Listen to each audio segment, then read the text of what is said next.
कहीं दादी जान, हम लोगों को यहाँ क्यों जमा किया है आपने?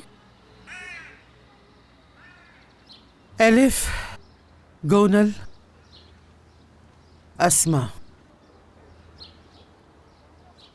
तैयारी कर लो, जा रहे हो तुम लोग। क्या? ये बात खत्म नहीं हुई अब तक। मैं यहाँ से कहीं नहीं जा रही। तुम लोगों का घर तैयार है। 2-3 दिन तक सिक्योरिटी तुम लोगों के साथ ही रहेगी, तुम लोगों के साथ वहीं रहेगी। एलिफ, तुम्हारी यूनिवर्सिटी भी शुरू हो गई है, तुम भी जाना शुरू कर दो। गोनल, तुम उसके साथ जाया करोगी, उसको अकेला मत छोड़ना। अस्मा, तुम भी इनके साथ रहोगी।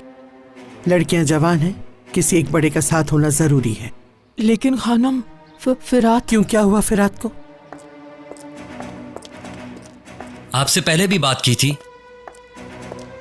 मैंने उस वक्त भी यही कहा था, अब भी यही कह रहा हूं।